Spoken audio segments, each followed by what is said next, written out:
امیر المومنین خلیفۃ المسلمین خلیفہ چہارم داماد رسول حضرت سیدنا علی المرتضیٰ رضی اللہ تعالیٰ عنہ کا یوم شہادت وصال ہے۔ حضرت علی رضی اللہ تعالیٰ عنہ کی سیرت اور فضائل کے متعلق تو انشاءاللہ العزیز جمعہ کے خطبہ میں تفصیلی بات ہوگی۔ شہادت علی رضی اللہ تعالیٰ عنہ کے حوالہ سے اتنا ہمیں ذہن میں ہونا چاہیے کہ حضرت علی رضی اللہ تعالیٰ عنہ کی شہادت میں کون ملوث تھا، کس نے حضرت علی رضی اللہ تعالیٰ عنہ کو شہید کیا اور کن حالات میں حضرت علی رضی اللہ تعالیٰ عنہ کی شہادت کی۔ حضرت سیدنا علی المرتضیٰ رضی اللہ تعالیٰ عنہ اور حضرت سیدنا امیر معاویہ رضی اللہ تعالیٰ عنہ، ان دونوں کے مابین حضرت عثمان رضی اللہ تعالیٰ عنہ کی قصاص کے حوالہ سے ایک اختلاف ہوا اجتہادی۔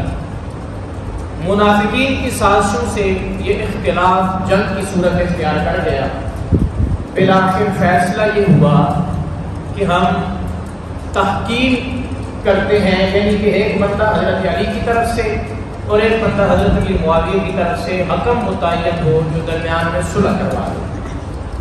جب حضرت علی رضی اللہ تعالیٰ عنہ نے یہ بات کی تو ایک بہت بڑا گروہ، خارجیوں کا گروہ جو کہلاتا ہے، حضرت علی رضی اللہ تعالیٰ عنہ کی لشکر سے اٹھا اور انہوں نے کہا کہ آپ اللہ کے ساتھ لوگوں کو شریک کرتے ہیں، آپ شرک کرتے ہیں، اور انہوں نے سورہ یوسف کی آیات کہ ان الحکم الا للہ، یہ آیت پڑھی کہ اللہ کے سوا کسی کو حکم ہم نہیں مانیں گے۔ حضرت علی رضی اللہ تعالیٰ نے فرمایا کہ کلمۃ الحق اريد بها الباطل، کہ بات تو یہ جو کر رہے ہیں صحیح کر رہے ہیں کہ اللہ کے سوا کسی کو حکم نہیں، لیکن مراد اس سے غلط دے رہے ہیں۔ قرآن کی آیت پڑھ رہے ہیں لیکن مراد غلط دے رہے ہیں۔ یہ 12,000 کا لشکر خوارج کا حضرت علی رضی اللہ عنہ کے خلاف کھڑا ہوا اور وہاں سے نکل کر یہ لوگ نہروان کی طرف چلے گئے۔ اور یہ وہ لشکر تھا کہ جن کے متعلق اللہ کے نبی صلی اللہ علیہ وسلم نے، بخاری مسلم کے اندر روایات ہیں، ابو داؤد کے اندر، اسی طرح دیگر کتب حدیث کے اندر کثرت سے روایات موجود ہیں کہ اللہ کے حبیب صلی اللہ علیہ وسلم نے اس فتنے کے متعلق بتایا کہ یہ ایسے لوگ ہوں گے میری امت میں کہ ان کی نمازوں کو دیکھ کر آپ کو اپنی نمازیں بالکل ہلکی لگے گی، اور ان کے اعمال کو دیکھ کر آپ یہ سمجھیں گے کہ ہمارے اعمال کچھ بھی نہیں ہیں، اور ان کی عبادتوں کو دیکھ کر، ان کے روزوں کو دیکھ کر آپ یہ سمجھو گے کہ ہمارے روزے ان کے مقابلے میں کچھ بھی نہیں ہے۔ فرمایا کہ وہ قرآن پڑھیں گے لیکن ان کے حلق سے نیچے نہیں اترے گا، اور ان کی حالت یہ ہوگی کہ دین سے وہ ایسے نکل جائیں گے جیسے تیر جب مارا جاتا ہے تو شکار سے گزر کر نکل جاتا ہے۔ تو یہ اسی گروہ کے متعلق فرمایا تھا، اور فرمایا تھا کہ جب اس گروہ کو پاؤ تو ان سے قتال کرو، اور حضرت علی رضی اللہ تعالیٰ عنہ نے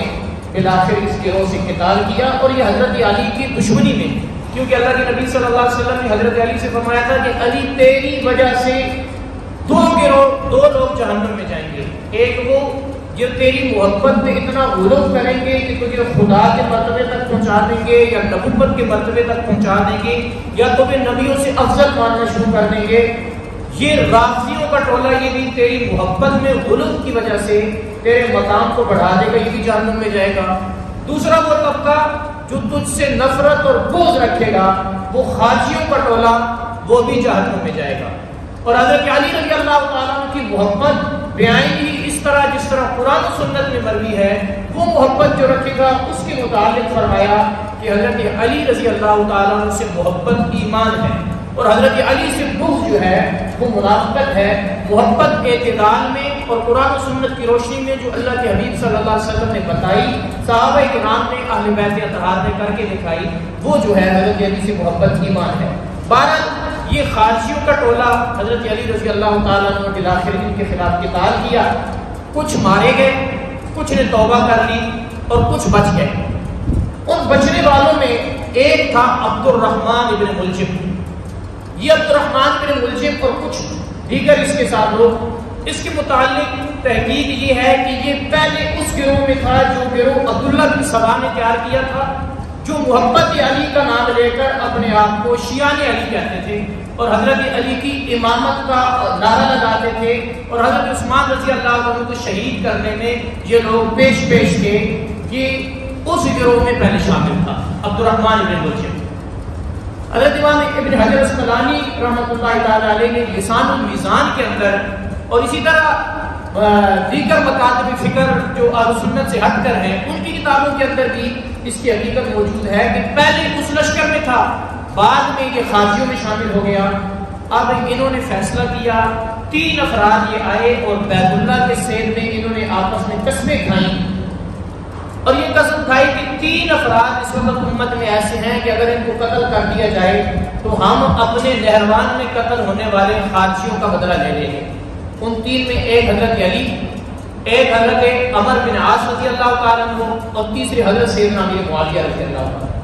چنانچہ انہوں نے فیصلے کے مطابق 19 رمضان 40 ہجری کو تینوں حضرات پہ حملہ کیا۔ حضرت علی معاویہ پہ بھی حملہ کیا،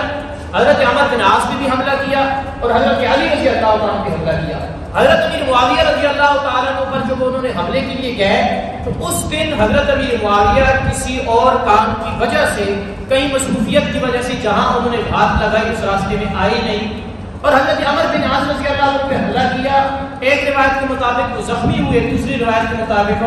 ان کا جو ہے وہ تلوار خطا کھا گئی اور حضرت عمر بن عاص بھی بچ گئے۔ حضرت علی رضی اللہ عنہ کوفہ کی مسجد میں تشریف لائے۔ اب یہ عبد الرحمن بن ملجم جو تھا، اس نے اپنے ساتھ 2 بندے اور ملا لیے، ایک تھا شبیب بن شجرہ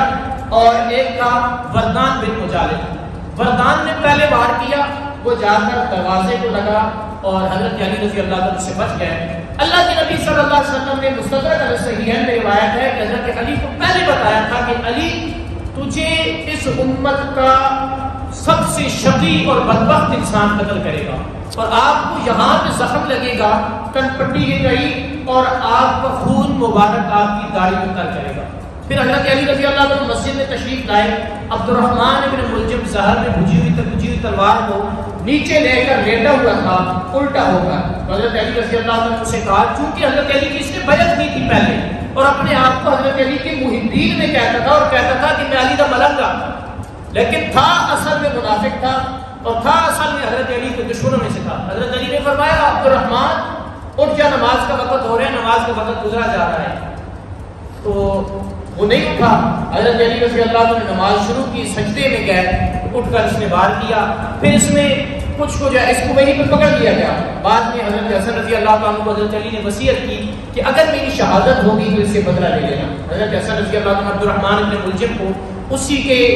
قصاص میں بعد میں قتل کر دیا، اور جو دوسرے تھے ایک شبیب بن شجرہ، یہ بھاگ گیا اور آگے چل کر حضرت علی کے ساتھیوں میں سے ایک نے اس کو پکڑ لیا، اور ایک جو ہے وہ اس نے اقرار جرم کر لیا، تو ایک صحابی نے اس کو قتل کر دیا۔ یہ حضرت علی رضی اللہ عنہ کی شہادت کا ایک واقعہ تھا جو ایک عظیم سانحہ تھا امت کے اندر، اور اس سانے سے امت مسلمہ کا بہت بڑا نقصان ہوا۔ خود کو حضرت علی المرتضیٰ رضی اللہ عنہ یقیناً شہادت کے بڑے درجے پر پہنچ گئے، اللہ کے نبی صلی اللہ علیہ وسلم کی بشارتیں بھی تھیں، لیکن امت ایک بہت عظیم شخصیت سے محروم ہو گئی۔ یہ 21 رمضان المبارک 40 ہجری کا واقعہ ہے۔ بیان کرنے کا مقصد اس لیے تھا کہ عام طور پر ہمارے ہاں حقائق بیان نہیں کیے جاتے، اور یہ بتانے کی کوشش کی جاتی ہے کہ معاذ اللہ کوئی صحابہ اکرام یا صحابہ کی اولادیں یا کوئی وہ لوگ کہ حضرت علی کو شہید کرنے والے یا کوئی ایسے لوگ تھے جن کے بارے میں یہ چیزیں ہمارے علم میں ہونی چاہیے، ہمیں پتہ ہونا چاہیے۔ ہمارے خلفائے راشدین صحابہ کرام رضوان اللہ علیہم اجمعین، اہل بیت اطہار، ان کی زندگیاں کیسے گزری، ان کی شہادتیں اور ان کی وفات یہ کیسے حالات تھے، تو یہ ہمارے علم میں ہونی چاہیے۔ انشاءاللہ العزیز جمعہ کے خطبہ میں حضرت علی رضی اللہ عنہ کی سیرت و کردار پر بات ہوگی۔ کوشش کریں آپ جب تشریف لائیں۔ اللہ تعالیٰ سے دعا ہے دین متین کی سمجھ پر عمل پیرا ہونے کی تو